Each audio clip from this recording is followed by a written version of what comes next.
అరే రాము, ఇదిగో ఈ 100 రూపాయలు తీసుకెళ్ళి మన సందు చివరన ఉన్న కిరాణా షాప్కెళ్ళి పావు కేజీ పల్లీలు, కేజీ ఉప్పు తీసుకురారా.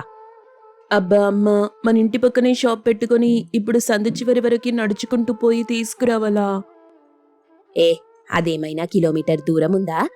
అది కాదమ్మా, నాకు పనుంది. నేను పక్క షాప్కి వెళ్ళి ఈ సరుకులన్నీ తెచ్చిచ్చి వెళ్ళిపోతా. అలా కాదురా రాము, ఆ పక్కింటి షాప్లో పిసినారితనం అనే దేవతకి దత్తపుత్రికలా ఉండి ఆవిడుంటుంది. నువ్వక్కడికెళ్ళావనుకో, ఆమిచ్చే సరుకులు సరిగ్గా తూకం వేయకుండానే ఇచ్చేస్తుంది. నా బాబు కదూ, నా మాట విని ఆ సందు చివర ఉన్న షాప్కి వెళ్ళి సరుకులు తీసుకురా అంటూ లక్ష్మి రాముకి నచ్చజెప్పి పంపించింది. రాము కూడా అర్థం చేసుకుని సందు చివర ఉన్న షాప్కి బయలుదేరాడు.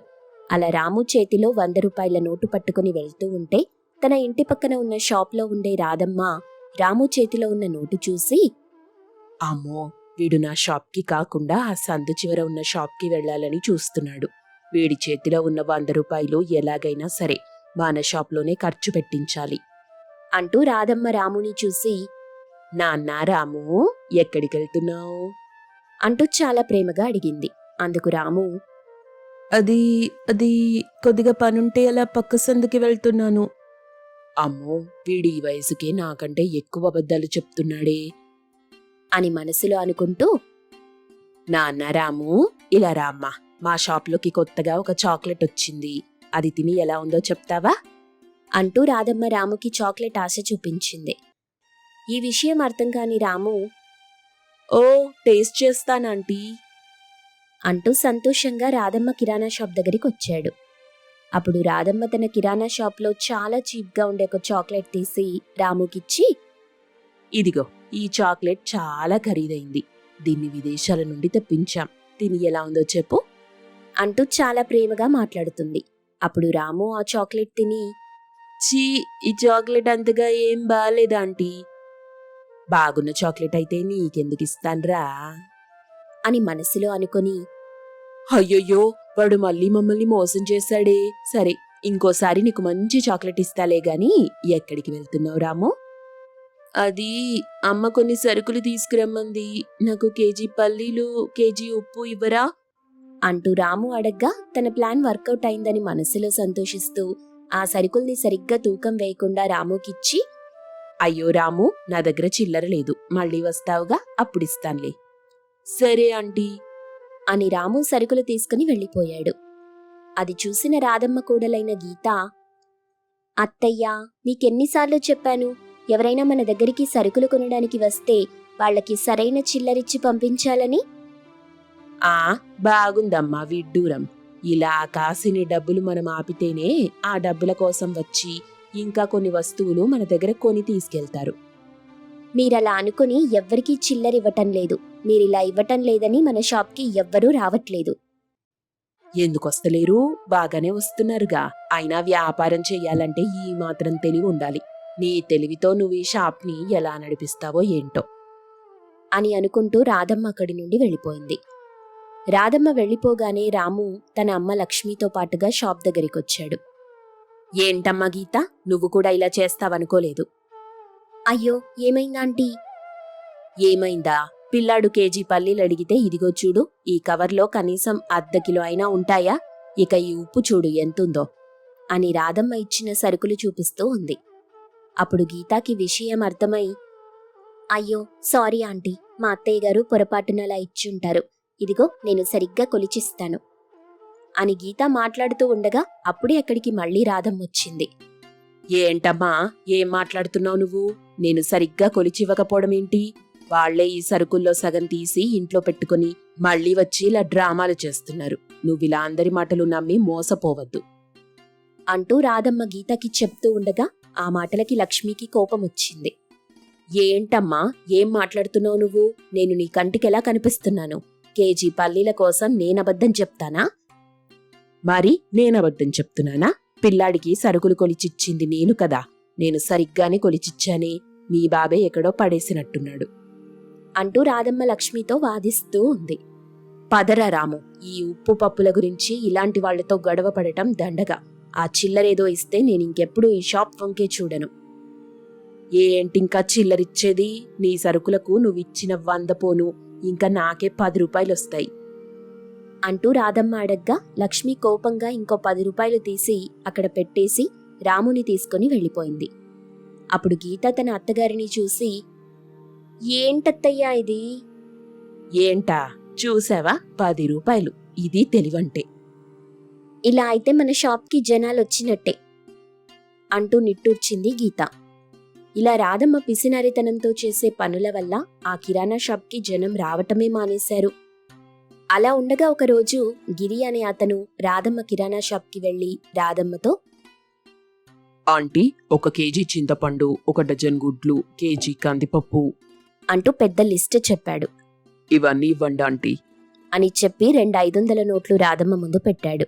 అవి చూసి రాధమ్మ సంతోషంగా సరుకులన్నీ కట్టేసిచ్చి, ఇదిగో బాబు, సరుకులకన్నీ డబ్బులు పోను, ఇంకా 100 రూపాయలు మిగిలాయి అంటూ చెప్తుండగా గిరి మధ్యలో కలగజేసుకుని, అవి మీ దగ్గరే ఉంచండి ఆంటీ, నేను మళ్ళీ వస్తానుగా అన్నాడు. ఆ మాటకి రాధమ్మ, ఆహా, నువ్వెంత మంచివాడివి. అసలు మనిషి అన్నాక ఈ మాత్రం నమ్మకాలు పక్కవాళ్లపై ఉండాలి. సరే ఆంటీ, నేను మళ్ళీ వస్తాను. తప్పకుండా రావాలి బాబూ అంటూ గిరి ఇచ్చిన డబ్బులు చూసి మురిసిపోతుంది. ఇదే విషయం రాధమ్మ తన కోడలు గీతాకి చెప్పింది. అత్తయ్య, అతనెవరో ఏంటో అలా ఇచ్చి వెళ్తే మీరెలా ఉంచుకున్నారు? ఎవరైతే మనకేంటిలే, అతను మళ్ళీ సరుకులు కొనడానికి మన దగ్గరికే వస్తాడుగా, అది చాలు అంది రాధమ్మ. తర్వాత కొన్ని రోజుల వరకు గిరి సరుకులు కొనడానికి రాధమ్మ కిరాణా షాప్కే వెళ్తున్నాడు. అలా కొద్ది రోజులు గడిచాయి. గిరి వెళ్లిన ప్రతిసారి 100 200 రాధమ్మ దగ్గరే విడిచిపెట్టి వస్తున్నాడు. ఒకరోజు గిరి రాధమ్మ కిరాణా షాప్ ముందుగా వెళ్తూ ఉంటే అది చూసి, గిరి, అలా చూసి చూడకుండా వెళ్తున్నావే? ఏం లేదా ఆంటీ, ఇంట్లో చిన్న ఫంక్షన్ ఉంది, సరుకులు కొనడానికి డబ్బు లేదు, అందుకోసం ఎవరినైనా అప్పడుగుదామని వెళ్తున్నా. అప్పుడు రాధమ్మ ఆలోచనలో పడింది. అది గమనించిన గిరి, వడ్డీ ఎంతైనా పర్వాలేదు, నేనివ్వడానికి సిద్ధం. వడ్డీ ఎంతిస్తావేంటి? 10 రూపాయల వడ్డీ అయినా ఇస్తాను అని గిరి చెప్పగా రాధమ్మకి ఆశ చిగురించింది. అప్పుడు గిరి, ఆంటీ, ఎవరికో వడ్డీ కట్టడం దేనికి? ఒక పని చెయ్యండి, నాకు కావలసిన సరుకులన్నీ కట్టివ్వండి, దానికైనా డబ్బులకి మొత్తం 10 రూపాయల వడ్డీగా కలిపి ఇచ్చేస్తాను అన్నాడు. దాంతో రాధమ్మ సంతోషంగా, 10 రూపాయల వడ్డీనా? ఇదిగో ఇప్పుడే సరుకులిస్తున్నా అంటూ రాధమ్మ షాప్లోని సగం సరుకులకు పైనే కట్టించింది గిరికి. ఆ సరుకులన్నీ గిరి ఒక ఆటోలో వేసుకుని వెళ్ళిపోయాడు. గీతా షాప్కొచ్చి, ఏంటత్తయ్యా ఇది, షాప్లో అసలు సరుకులే లేవు అని అడగ్గా రాధమ్మ సంతోషంగా జరిగిన విషయమంతా వివరించింది. అప్పుడు గీత, అత్తయ్యా, అసలెవరో ఏంటో కూడా తెలియకుండా అన్ని సామాన్లు ఎలా ఇస్తారు మీరు? బాబు నాకు గత కొద్ది రోజులుగా తెలుసు గీత, చాలా మంచోడు. ఎప్పుడైనా మన షాప్కొచ్చినా కూడా అసలు చిల్లరే తీసుకోడు తెలుసా. ఇప్పుడు కూడా 10 రూపాయల వడ్డీ ఇస్తానన్నాడు. అత్తయ్యా, అసలతని ఊరు కూడా మనకి తెలీదు. మనుషుల మీద నమ్మకం అంటూ ఉండాలే కోడలా అంటూ చెప్పింది. కొన్ని రోజులలా గడిచాయి. కాని గిరి జాడ తెలియలేదు. రాధమ్మకి భయం పెరిగిపోయి గిరి గురించి ఆరా తీయగా అప్పుడు గిరి తనని మోసం చేశాడని అర్థమైంది. అత్తయ్యా, మీకు ముందు నుండి చెప్తూనే ఉన్నాను, చూసారా ఇప్పుడు మీ పిసినరితనంతో షాప్ మొత్తాన్ని ఊడ్చిపెట్టేశారు అంటూ గీత తన అత్తగారిని తిడుతూ ఉంది. రోజా ఇంటి పని చేస్తూ ఉంది. అప్పుడే అత్తగారు శాంతమ్మ అక్కడికొచ్చి, ఏంటే రోజా, ఈ మధ్య సరిగా పనికి రావటం లేదంట, ఎందుకు? నీ బదులు ఇంకెవరినైనా పెట్టుకోమంటావా చెప్పు. లేదమ్మా, ఆరోగ్యం అస్సలు బాగోలేదు, అందుకే సరిగ్గా పనికి రావట్లేదు. ఈరోజు నుండి క్రమం తప్పకుండా వస్తాను. అన్నట్టు నీ భర్త ఊరికెళ్తాడు, ఇక నుండి ఈ ఇంట్లోనే ఉంటానన్నావుగా, దాని సంగతేంటి? బట్టలు మొత్తం తెచ్చుకున్నానమ్మా, ఈరోజు నుండి ఇక్కడే. సరే, పైన ఒక గది ఖాళీగా ఉందిగా, అది శుభ్రం చేసుకుని ఇక నుండి అక్కడే ఉండు. అన్నట్టు మర్చిపోయా, ఈరోజు నా కూతురు ఊరు నుండొస్తుంది, వారం రోజులు ఇక్కడే ఉంటుంది, నువ్వు జాగ్రత్తగా చూసుకోవాలి. ఆ మాటలకు రోజా చాలా కంగారుగా చూసుకుంటానని చెప్తుంది. తన మనసులో రోజా, అమృత ఇక్కడికొస్తుందేంటి? ఇప్పుడు అమృత ఇక్కడికొస్తే నేనెవరో అనేది అత్తగారికి నిజం తెలిసిపోతుంది, ఏం చెయ్యాలి అనుకుంటూ ఉంది. ఇక తన పని తను చేసుకుంటూ ఉంది. అలా ఉండగా చాలా సమయం తరువాత అమృత అక్కడికొచ్చింది. అమృత ఆమెని చూసి వెళ్ళిపోతుంది. రోజాకి ఏమీ అర్థం కాదు. అమృత తల్లి దగ్గరికి వెళ్లి పలకరిస్తుంది. చూడమ్మా, నువ్విక్కడున్నన్ని రోజులు కూడా ప్రశాంతంగా ఉండొచ్చు. అదిగో మన ఇంట్లో పని మనిషి ఉంది కదా, తనకి నువ్వేది చెప్పినా అది చేస్తుంది. చాలా మంచిది. పేరు రోజా. తెలుసమ్మా, చూస్తేనే అర్థమవుతుంది చాలా మంచిదని. చాలా సమయం తరువాత అమృత తన గదిలో ఉండగా శాంతమ్మ రోజాతో, తనకి ఈ టైంలో యాపిల్ జ్యూస్ తాగటం అలవాటు. యాపిల్ జ్యూస్ తీసుకెళ్ళి ఇవ్వు. సరేనమ్మా, నేను తీసుకెళ్ళిస్తాను అంటూ వెంటనే జ్యూస్ తయారు చేసి తీసుకుని వెళ్తుంది. జ్యూస్ తాగి ఏమీ మాట్లాడకుండా గ్లాస్ తన చేతికిస్తుంది. రోజా తన వైపు అలాగే చూస్తూ ఉండగా, ఏంటి నా వైపే అలా చూస్తున్నావు? నీ గురించి నాకు తెలిసినా కూడా ఎందుకు మా అమ్మకు చెప్పలేదని ఆలోచిస్తున్నావా? అవునమృత. ఎందుకో తెలుసా? ఇక్కడ ఉన్నన్ని రోజులు నేను నీ చేత గొడ్డు చాకిరీ చేయించాలనుకుంటున్నా. నీ స్థానం ఎప్పటికీ నా కాళ్ల దగ్గర అని నీకు పదే పదే తెలియజేయాలి కాబట్టి నువ్వు ఎవరన్న నిజాన్ని చెప్పలేదు. ఆ మాటలకి తను నవ్వుతూ, చాలా సంతోషం. అత్త ఆడపడుచుకి సేవ చేసుకునే భాగ్యం దొరికినందుకు చాలా సంతోషంగా ఉంది నాకు అని అక్కడి నుండి వెళ్ళిపోతుండగా అమృత ఏడుస్తూ, వదినా, అసలు నీకు ఇంత ఓపిక ఓర్పు ఎక్కడి నుండొచ్చాయి? నేను చేసిన అన్ని తప్పులకి క్షమాపణ కోరుకుంటున్నాను. నన్ను క్షమించొదినా. నీ గురించి తెలిసిన తరువాత నాలో చాలా మార్పొచ్చింది. నీ ముందు మేమసలు ఎందుకు పనికిరాని వాళ్ళం. అయ్యో, అలా మాట్లాడొద్దమృత. నేను మీ వదినని. మీ అమ్మగారికి తెలియకుండా ఉండడమే మంచిది. అప్పుడే నేనిక్కడ సురక్షితంగా ఉండగలను. లేదంటే నన్ను బయటికి పంపించేస్తుంది అలా చెయ్యదులే వదినా, నేనున్నానుగా అని వాళ్ళిద్దరూ మాట్లాడుకోవడమంతా చాటుగా అత్తగారు వింటారు. ఆమె చాలా కోపంగా అక్కడికొచ్చి, బొస్సేయ్, నా కొడుకుని వలలో వేసుకొని మా నుండి దూరం చేశావు. ఇప్పుడు నా కూతుర్ని కూడా నీ వైపు తిప్పుకుంటున్నావా? అసలు నీకేం కావాలి? నా కుటుంబాన్ని విడదీయడం కోసమే నువ్వొచ్చావు కదా. తల్లి తండ్రి లేని అనాథవి నువ్వు.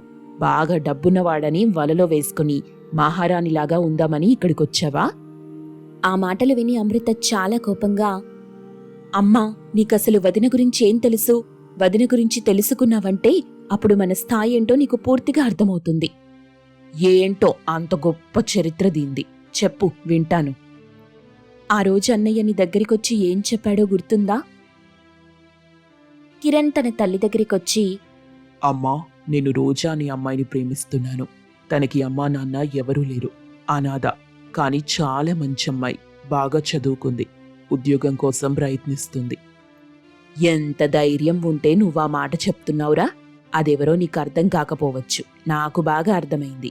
మనకి బాగా డబ్బుందని నిన్ను వల్లో వేసుకుంది. డబ్బు కోసం వచ్చేది నిన్ను ప్రేమగా చూసుకోదు. ఈ మాట గుర్తుపెట్టుకో. నా మాట విని మంచి సంబంధం చూస్తాను, పెళ్లి చేసుకో. ఇంతలో తండ్రి అక్కడికొచ్చి, పెద్దవాడైపోయాడేవాడు, ఇక మన మాటెందుకు వింటాడు? అన్నయ్య, నువ్వేనా ఇలా మాట్లాడుతుంది? ఎవరో అనాథని పెళ్లి చేసుకోవడమేంటి? నాకసలు నువ్వు మాట్లాడేదేమీ నచ్చలేదు. మీకిష్టమున్నా లేకపోయినా నేనైతే రేపు ఉదయం 11 గంటలకు రిజిస్టర్ ఆఫీస్లో పెళ్లి చేసుకోబోతున్నాను. మీకిష్టమైతే అక్కడికి రండి, లేదంటే వదిలేయండి. మీరొస్తే మేమిద్దరం ఇక్కడికొస్తాం. మీరు పెళ్లికి రాకపోతే మా దారి మేము చూసుకుంటాం. ఈ ఇంటికి నాకు ఎటువంటి సంబంధమూ లేదు అని కోపంగా అక్కడి నుండి వెళ్ళిపోయాడు. మరుసటి రోజు ఉదయం రంగయ్య శాంతమ్మతో, వాడి పెళ్లిని ఆపడానికి మేం వెళ్తున్నాం. నువ్వొస్తావా లేదా? వద్దనుకున్న వాడి గురించి నేను పట్టించుకోవాల్సిన అవసరమే లేదు. వాడు పెళ్లి చేసుకున్నా చేసుకోకపోయినా నాకు సంబంధం లేదు.